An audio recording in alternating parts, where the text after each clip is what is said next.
there. My name is Deb Grabien, and I'm being taken by my excellent husband, caregiver, and longtime partner and co-conspirator.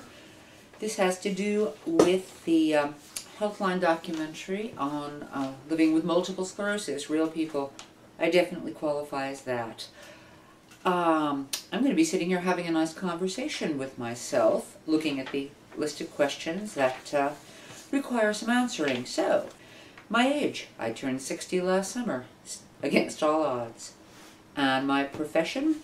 I'm a writer, and a singer, and a songwriter, and a cook, and a novelist, and a musician, and several other things, but I'll get back to that because it has to do with a future question. State and city in which I reside, San Francisco, California, USA. How long ago was I diagnosed with multiple sclerosis? That was spring of 2002, or actually early summer of 2002. So we're looking at coming up on 13 years. Initial symptoms that led to the MS diagnosis. Well, I had had some tingling and spasming in my left arm and hand, and had an appointment set up with my then primary care physician. And she had thought, and I had thought, that it might be some kind of nerve entrapment, either in the wrist or in the elbow. And then one morning, about a week before I was due to go in to have this looked at, I reached into the fridge and pulled aside a can of cold soda because it was in the way of what I was reaching for. And while I was staring at it, I screamed and dropped it because my brain suddenly was not receiving any signals from the hand, and the brain was telling me, we do not know what you are holding. It could be a razor blade, it could be a can of soda, it could be a tarantula, it could be a live coal, it could be a lump of dry ice. Drop it now. And I did, at which point I called my doctor immediately and said, I think we have a problem. She said, I'll cancel an appointment this afternoon, come in today. And we went from there. So that was the beginning of this less than delightful journey. Now, how long have I been treating the multiple sclerosis? Well, as is often the case with MS, when they do the first MRI, they wait 60 days, do a second one, and then you get the results of that. We got the results in early September of 2002 from the second MRI. The first result had been 7 lesions on the brain, and the second one I had developed 4 more, so it was clearly moving. We had some issues in getting me started on treatment because with a metal allergy we couldn't do shots, and we had to figure out a way to begin beta-seron weekly shots in a way that did not involve a needle, so that I would not be living on antihistamine. So I had my very first treatment of the beta-seron Thanksgiving of 2002. That's Thanksgiving night. So it was the 3rd Thursday, I believe that is, of 2002. What kind of treatment options have you sought out? I'm not sure how to answer that because I haven't really sought out any. I've let them come to me. Since there's no miracle cure for it, it's not as if they even know what triggers it, or whether it's actually an autoimmune condition or a neurological condition, or both. I really don't see myself doing hyperbaric chambers and all that. We wait to see what's coming in, and then my wonderful neurologist tells me about it, and we go from there. So I haven't sought any out. They've sought me out. What medications am I currently using? Kind of a biggish list. Specifically to treat the MS, to slow it down, to handle it at the moment, I am on twice a day a superb pill by the name of Tecfidera, and that's the basis, pretty much the only thing I use to actually control the disease. On the other hand, if you want to know what medications I'm taking for spasticity and being able to sleep so that jerking legs don't wake me up, to control the completely broken thermostat that relapsing remitting has left me with, I've got a whole raft of those, ranging from Neurontin, 900 to 1200 milligrams a day, to Flexeril, to you name it. Quite a few. I'll let you tell me if you need to know what those are. But the main one for the MS itself is a whole other different kind of little blue pill. And it's called Tecfidera, and it's an immunosuppressant gateway drug to handling it, as opposed to the stuff I had been on for 10 years, which took an entirely different path. So, oh cool, first page done. So, now we're getting into the fun stuff. How severely do your MS symptoms affect your daily life, including mobility, ability to concentrate on work, school, fatigue, etc.? A lot. Let's break that down reasonably in short order here. Daily life, anybody who has any form of multiple sclerosis who says that it doesn't affect their daily life is lying. It's that simple. It doesn't necessarily define you 24/7, but it affects you 24/7. Mobility, well, some days I'm almost okay, and some days I am not getting out of bed, because if I do I will fall down, and some days I start out just fine, and then I fall down my basement stairs and crack a knee open and leave myself open to infection and panic attacks and all kinds of things that come with this delightful little day-to-day event. Ability to concentrate on work and school, well, I'm not in school, but since the disease has in recent years affected both my hands and memory and cognition fairly sizably, and again this comes up in a later question and I'll address that as I get to it. Fatigue, yeah, I'm pretty much wiped all the time, and people say, how do you do it? And I say, well, because when they screw down the coffin lid, I'll stop. Basically, I keep going until I can't anymore, and that's the way it is. But I was that way before the MS too. Go that way, do that. When you can't, then you stop. Some days, you just have to stop. But yes, always tired. How do you cope with the day-to-day challenges that come with living with MS? When I was first diagnosed and came down from the doctor's office, and having sat there with a neurologist pointing at my brain on a light board, because I honestly had not expected them to find anything. I was expecting this to be a mystery, whatever it was, and that it would eventually go away. And after the MRI, which by the way was done without any kind of contrast because I'm allergic to that too. I've always had a hyperactive autoimmune system. She pointed out these 7 little dots, and I said, what am I looking at? And she said, these are consistent with what we expect to see with multiple sclerosis. And my husband, who is taping this, was in the office that day, down 50 miles away, and I picked up the phone and called, and he said, well, how'd it go? And I said, well, I seem to have multiple sclerosis. And there was a long silence, and he said, how do we approach this? What's the paradigm for this? Is it something we fight? Is it something we capitulate to? How do you see us taking this on? And my answer was immediate. Détente. The best you can hope for, the best I feel I can hope for with this disease, is an armed truce. In the end, you can't beat it. It's the demilitarized zone between North and South Korea. One aspect of this, that would be the disease has the high-powered weaponry, and in the end it will win. But for as long as you can, you kind of deal with it and you stave it off, and you really hope that it does not come boiling across the border with thermonuclear devices aimed at you.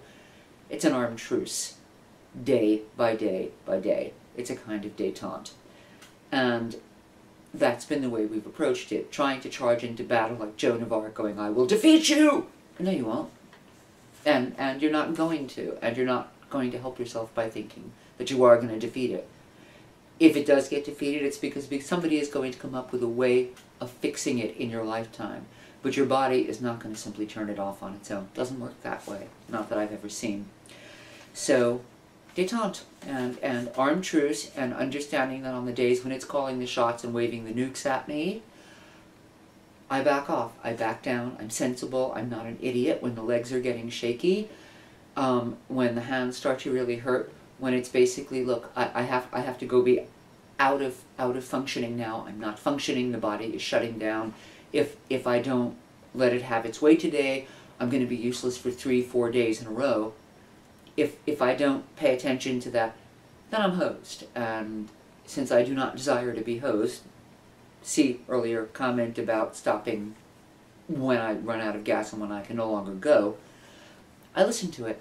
When it's calling all the shots that day, or that week, or that whatever, I pay attention. On days like that, it's in charge, and I use common sense. You have to, because otherwise, bad things happen. So, do you use any adaptive devices or any life hacks that make your day-to-day routine easier?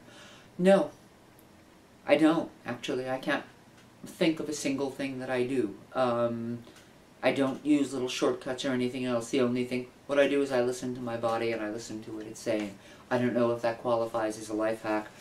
The second half of that question is, are these things you suggest to other MS patients? Listen to your body? Oh, hell yeah. You betcha. It's this, for me, it's the starting point. So yeah, I would totally say yes, please. Pay attention to what it's telling you, and don't try and be a martyr, and don't try and be heroic, and don't be an idiot. It's saying something. Pay attention. It gets the last vote. Is there anything you wish you had known or been told at the time of your diagnosis that would have made life easier for you? Kind of a trick question. Yeah, there are things that I wish I had known, but I can't wish that they had told me because I don't know that they aren't specific to me. I wish I had known, for instance, just how sporadic and how random the nature of relapsing remitting is. You're not on a steady, progressive down. There are times when you're going to be just fine, and it would be really easy to be lulled into thinking, oh, awesome, this thing is leveling out. And then you set the clock back by an hour, or there's a little bit of tension from the outside world, or nothing happens. You don't even need a trigger, and then suddenly, bam, and your legs are kicked out from under you, and you're down for a day and a half. And you've been doing so well that you're going, okay, Christ, I'm imagining things. I'm not really sick, I should get out of bed. No, really, really not. It's just, it's so random. It doesn't even need a trigger. There are things that almost always will trigger it, but it doesn't always need a trigger. One does not equal the other. So I wish I'd known how random it could be. I wish I had known at the outset that the eyesight, for instance, the peripheral vision, was going to be so insanely affected by it. Objects in the mirror, etc., etc. In my eyesight, I'm covered in bruises most of the time because from the corner of my eye, I'm 1.5 feet away from, say, the very sharp corner of this bookcase over here. Trust me, it has a very sharp edge. I'm not. I'm standing up, I'm bending over and I'm standing up. I'm not 1.5 feet away. I'm 1.5 centimeters away, and the next thing I know, I'm down on my knees holding, the not quite broken cheekbone that I have just slammed into the corner of the thing, because it looked much farther away than it was. Or something looks much closer than it is, and I bend over to get it, and I have to grab something because I'm stumbling forward because it's 3 feet in front of me. I'm not being careless. I'm not being inattentive, okay? It really is the damn disease, and that's one of the things that it does. And that was never mentioned to me, beyond the basic.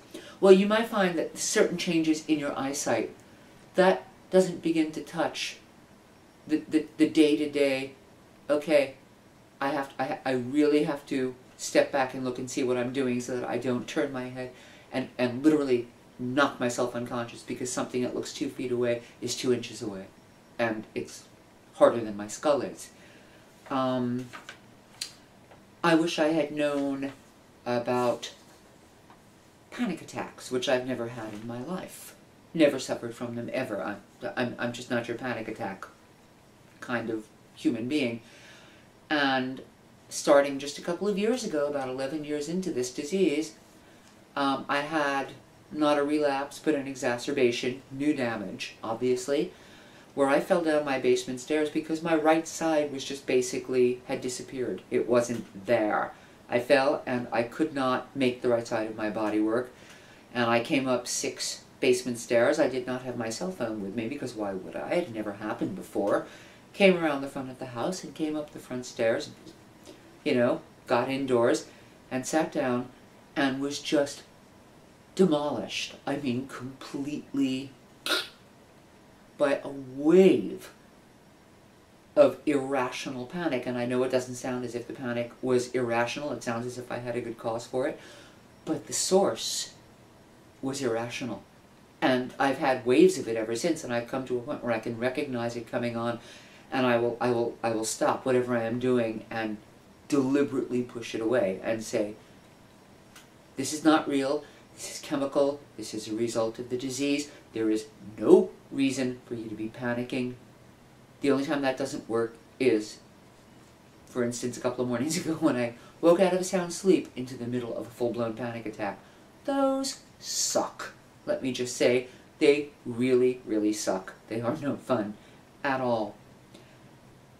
And I really wish I'd known, but again, none of my neurologists have multiple sclerosis, so how would they have known to tell me? It's not anything they suffer from.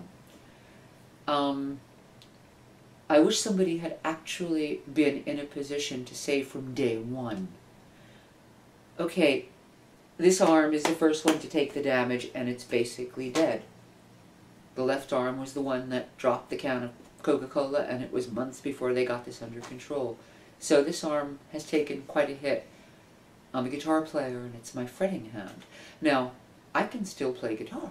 I can still play guitar reasonably well. It's no longer an automatic signal. It's now a 2-step. I've trained my brain to send the signal down my arm to tell my fingers what to do. You will occasionally see my lips moving when I'm playing.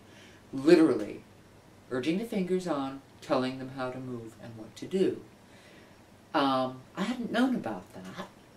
It's probably just as well because at the beginning, before they got this under control and when I was not at all certain that we were going to be able to get this under control, I probably would have just put my head in the oven if anybody had told me that. So in a way, I'm kind of glad I didn't know, that I had time to adjust to the disease before I had to start adjusting to that. But yeah, the point of them not telling me was because how would they know? They're doctors, they're not patients. It's a different thing. What advice would I share with others who are newly diagnosed with MS? First, foremost, get a doctor you can trust. Don't get a doctor who thinks that MD is short for me deity. They're really not little gods. They're supposed to be working with you. They're supposed to be working for you. They're supposed to listen to you. They're not supposed to think it's a crap idea because you came up with it and they didn't. Find a doctor that you can work with. Find a doctor you can trust. Find a medical team that is with you. And fight to keep them tooth and nail, whatever it takes. You don't want to have to go through changing doctors and changing doctors and changing doctors. It will exhaust you. It will wipe the hell out of your emotional resources, your physical resources. Nothing's worse. Find doctors that understand you, that are simpatico, that you can trust. Second thing, and it's literally just under that, it's right up there with it. I said it earlier, listen to your body. Listen to what it's telling you. A lot of Western culture we're trained to not listen to our bodies. You know, and with a disease like this, if you don't listen to your body, you are well and truly hosed. Pay attention to your body. Doctors you can trust. And for heaven's sake, surround yourself with people you can trust. I have a friend, whom I will not name, was diagnosed, she had been diagnosed with MS for 2.5 years and had not told her husband. She was afraid he would leave if she did. I can't even wrap my brain around that. Outside of anything else, how are you planning on keeping that secret?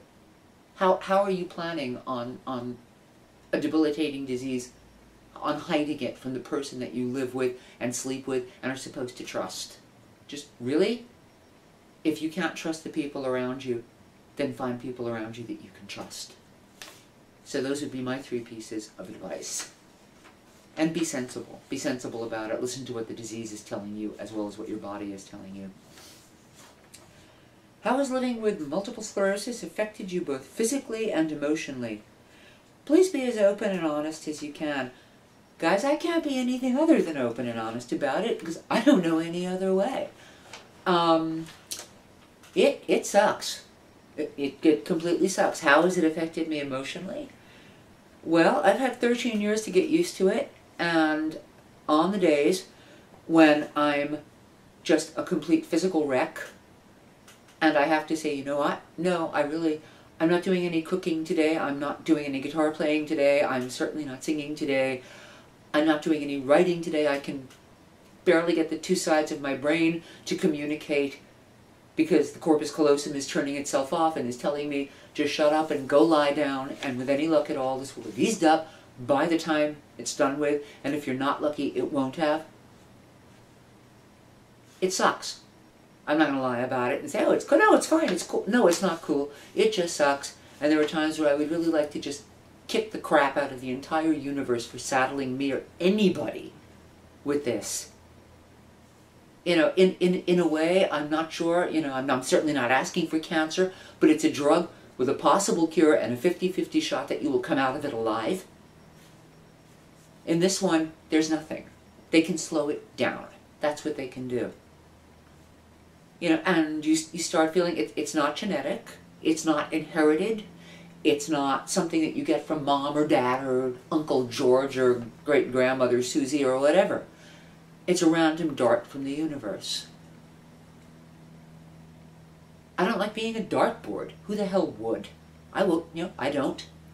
So yeah, it really pisses me off. I don't like having this disease. I don't like the effect that it's had on my world. I don't like the fact that I've had to redefine everything I do. I don't like the fact that there are days when I feel like a drama queen or I feel like I'm, you know, whining about it. And then there are days when I'm completely unapologetic about it. And, you know, I said, guys, you know, I can't deal right now. I can't deal with this. This disease is kicking my legs out from under me. It's dragging me down. I'm not coping. Anybody doesn't like it, too damned bad. And and will take myself out of the world. And I'm a fairly social creature. So for me to do that takes a serious impetus.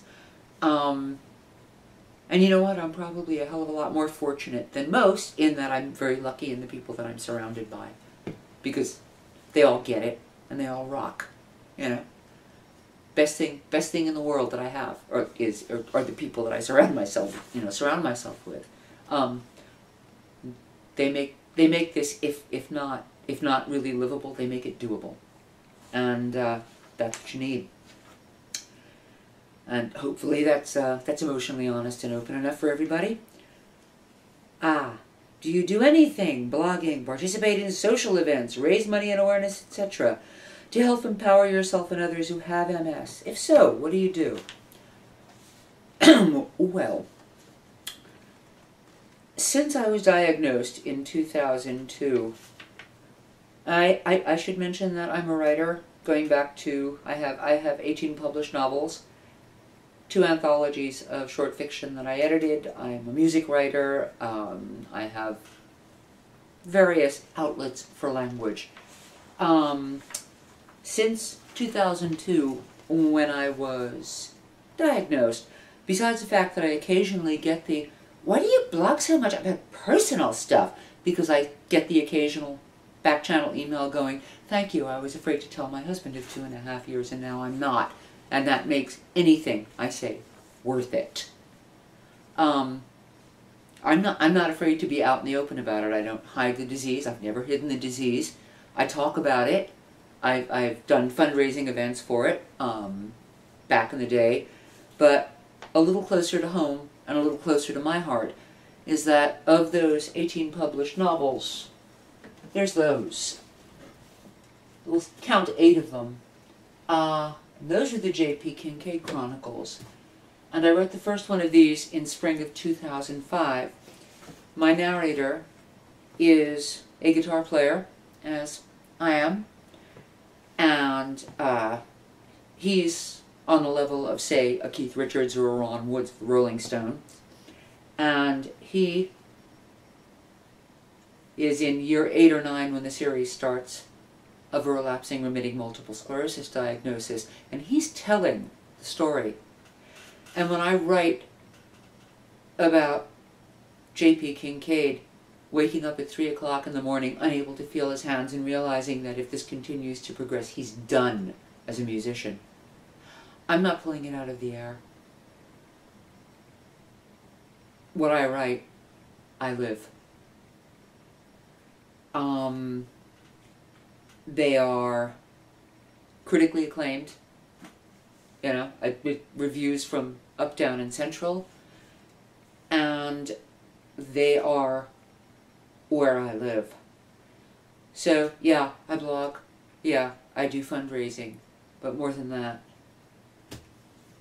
I produce these. There will be one more of them. I'm coming to the end of this 10-year story cycle and this particular 10-year journey of JP's. His story has a resolution. Mine doesn't yet, which is fine by me. I hope it doesn't resolve for another 35 years. Works for me. But, yeah, that's what I do. And the other thing there is that on Twitter, on Facebook, on LiveJournal, at book signings, at live music shows, at whatever, I'm approachable, and I talk about it, and I talk about it, and then I write about it, and then I sing about it, and then I talk about it, and then I write about it some more. So yeah, you bet I get out in the public eye. And I really encourage anybody who is feeling freaked out or desperate or just suicidal over it, because MS can do that. It causes depression. Such fun. Just reach out. Just reach out. There are organizations out there. There are those of us who have it, who live with it, you know. We're out here. Talk to us, find us. Enter my name into a Google search, and you will find my Wikipedia entry, and you will find links, and you will find the affiliation with the fact that I have MS and write about it. And I am by no stretch of the imagination the only one. Montel Williams, with whom I'm friends on Twitter, is another he's a really visible public figure with multiple sclerosis who leaves no stone unturned when it comes down to it. So we're out there. The organizations are out there. Just put a hand out. You can't do anything on your own in the dark, then look for some light. We're out there. Okay? And that's what I do. There is one other thing I would like to say. That's not a question. But 13 years into what's considered to be the easiest form, relapsing remitting, the easiest form to live with, and 13 years of treatment and missteps and learning to cope with it and learning to function with it and having to relearn how to do things basically from scratch and feeling like an idiot. 13 years into it, and just in case you think you can't,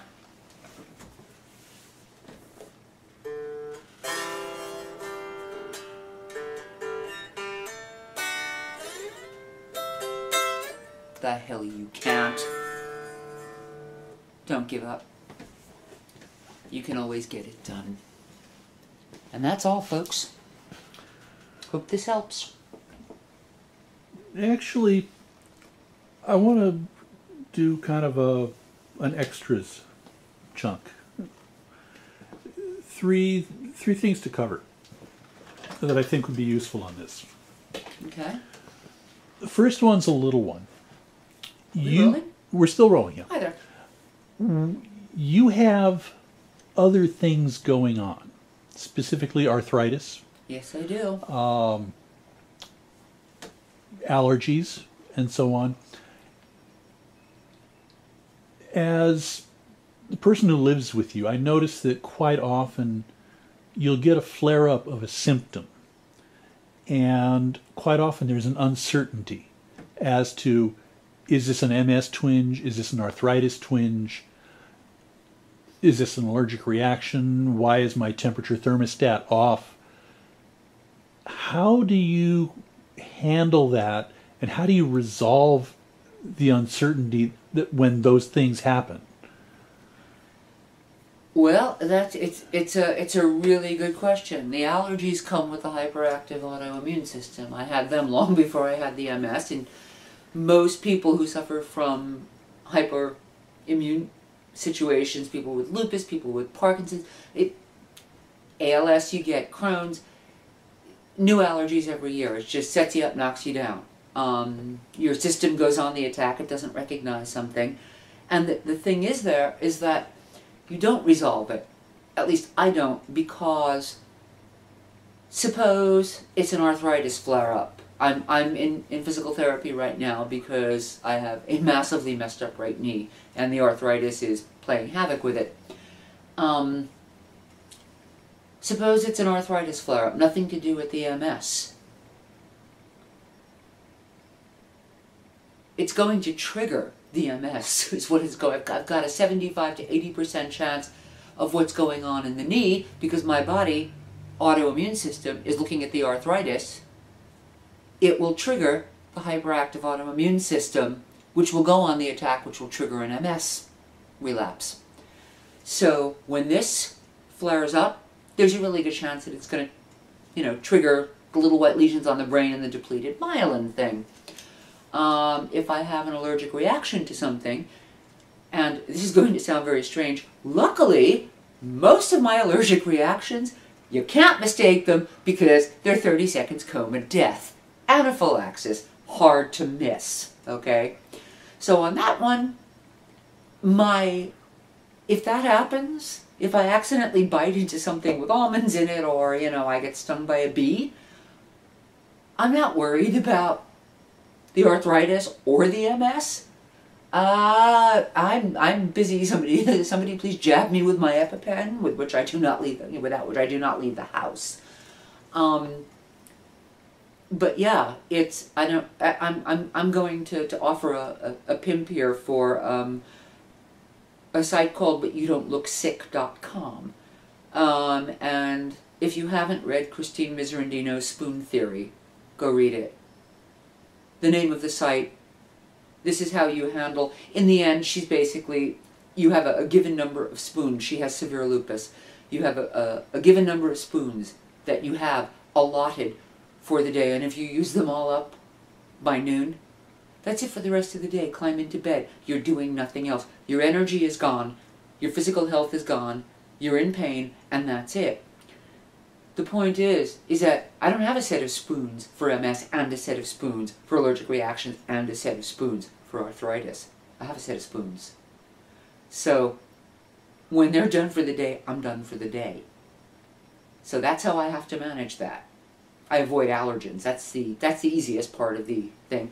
And I try not to do anything that's gonna flare up the knee, although I have to say tonight, because I drove a lot today, it's screaming. But, and I will ice that later, and hope that it comes on down. So that was answer to that.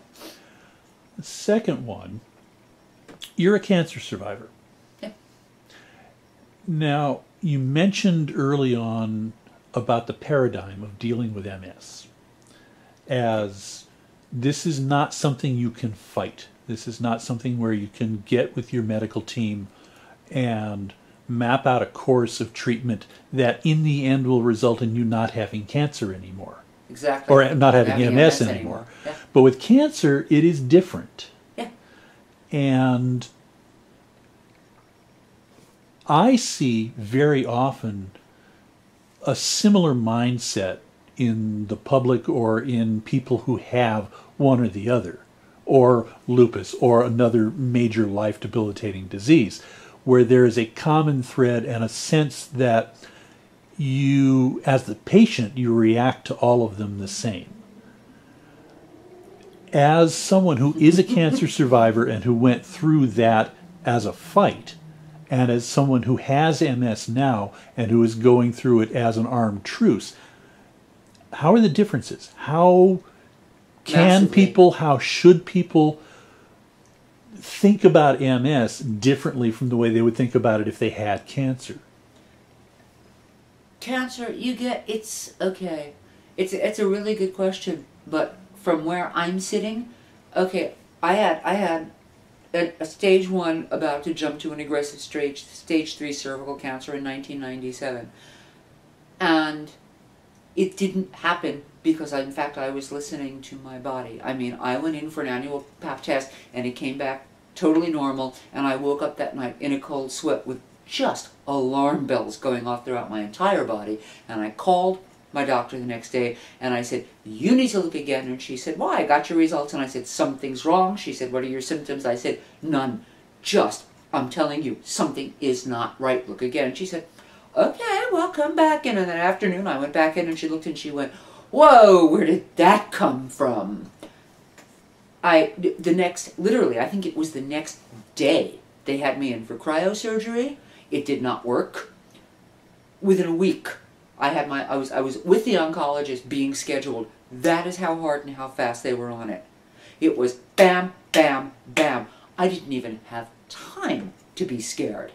It was just like whumph, 1 week. And they got it all, and I was fine. It turned out to be in a contained area. It was a particular affected area. They got it out, as you remember. You know, went through a month and went through the next 5 years of going in 4 times a year to be checked to make sure that I didn't need chemo or radiation, which with my allergies, chemo would have been problematic unto itself. But, so that was 10 days. Something like that, with a month to get over it and just go, okay, let's get a month of holding your breath until they went and they checked me again and they said, it's clear. Versus 13 years. 13 years, okay? 13 years of once-a-week shots with a bioinjector because I couldn't get metal needles. It would have meant living on antihistamine. Half my life, which would have destroyed, what, my liver? No, you know, this was until somebody finally came up with a pill, and then the first pill they came up with that they put me on almost killed me. And now we finally have the good stuff, and it's like, yay. What's the difference between being in a whirlwind, we're looking at this now, here's the results of the thing, you're going in for surgery tomorrow, you'll make it or you won't. Bang! What's the difference between that and every day and every night and 13 years. 13 years. I'm not saying there aren't people who have to live with cancer for 13 years. One of the people I love best in the world is one of those people. She is an anomaly, though. Normally, it's you can go into remission for a couple of years, or you can go into remission forever and it's gone, or you go into remission for 3 or 4 years and it comes back and they treat it again. And maybe this time they knock it out completely. The point is there is a shot at knocking it out completely. And not just how you react to the immediate diagnosis, but how you react to being alive with both of those things. I can't even compare them. They're completely different. They're completely different. You know, literally, left brain, right brain, they're utterly different. You don't have to you don't have to plan for anything beyond the, okay, this is a diagnosis. Surgery didn't work, so I'm going in for chemo and radiation. It'll be 6 weeks of this, 10 weeks of that. You know, we'll see how it's working, and then if that is not knocking it out, we will plan something else. You can't knock out multiple sclerosis. You can't knock out lupus. You can't knock out scleroderma. You can't knock out Parkinson's. All you can do is plan to live with it. And it's not easy. I'm not going to pretend it's easy. It's not easy. So. And the third and last one kind of falls off the tail end of this, the previous question. between us, we know lots of people. We have lots and lots and lots of friends on Facebook. We have lots and lots and lots of friends in real life and so on. And an extraordinarily high percentage of them have some major illness. We have friends with Lyme disease. We have friends with cancer. We have friends with lupus. We have friends with scleroderma. Lost loved ones to Parkinson's. Part of your own sense of being in the world is that you are a very effective one-person support network for any of your friends who happen to have this. That's how I define friendship. And looking at our circle of friends, I see the same reactions in all of them, particularly the people who have some major disease. There is a tendency to be very, very supportive of their other friends who have diseases. Now, I don't know if this is to a greater extent than people who are completely healthy, who simply are friends and want to help and be supportive, or if it's greater in you, for instance, because you have MS. Do you feel and I know the answer to this, and I'm going to ask the question to let you knock it down. Do you feel an obligation to be more supportive of your friends who have various diseases because you have your own? No. Is there an emotional need to be that? No. Is it instead an instinctive reaction that this is just who you are and how you are in the world? That's me. I can't speak for anybody else out there. I can only speak for me. And I'm a nurturer, and that's what I've always done, and that's what I've always been. I will call BS when I think it's BS, but that's also part of nurturing, like it or not. That's the less fun part, as opposed to feeding people, or going somewhere and taking them to appointments, or bringing them out of hospital when they need somebody to sign them out and drive them home after surgery or whatever. No, I don't. Honestly, looking back at my own life, I don't think it's remotely enhanced by the fact that I also got sick. I've done that from day one. I seem to know a whole lot more people now that I'm 60. Yeah. Who have stuff wrong with them. So I'm doing a lot more of that nurturing or doing whatever I need to do. But I don't think it's enhanced by my own sense of my own being ill. No, okay. I don't. And then the very last one is, does that help? Does that help you in your management of your MS, that you are a central part of a support network for other people with other diseases? That's a good question, because I never stopped to think about that. Does your baking, does your going out socially, does your driving people around, does that help you manage your MS emotionally or physically? My snap answer would be yes, because, I just remembering right after 9/11 the fact that I dragged 3 humongous shopping bags full of baked goods to everybody I knew in the country who was anywhere near any of the attacks, and sent them cross country because the instinctive thing is to feed.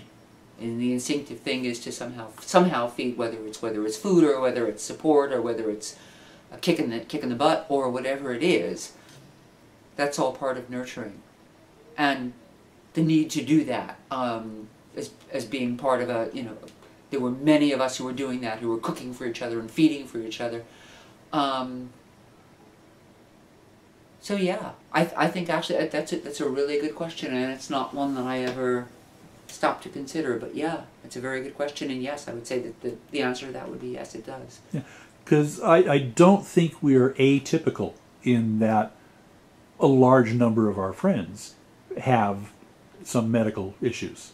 No, I think everybody in our age bracket and younger and older knows somebody who has something. Yeah. Who knows many people who have something. And You had said earlier that getting involved with seeking out support networks, MS Society or whoever, can be very helpful in learning how to manage your own disease. Yeah. But it also seems that becoming the support network for other people with other diseases is also part of your own personal therapy. Well, it's part of my own personal therapy, I think. I don't know that that's necessarily going to be true for other people.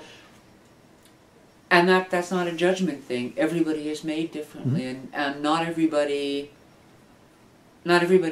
is going to respond the same way, or to the same level, or to the same degree, or in the same headspace.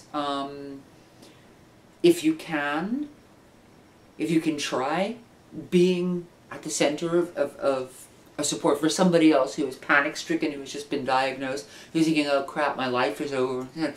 If you think you can handle it, do it. Try it. If it's too much, if it makes you feel worse, you can always walk away. Nobody will judge you or blame you for that. You have to do what is going to work for you. For me, that does work, and that's a really good question because I'd never stopped to consider it. And so thank you for planting that in my head. So there you go. And I think we are done.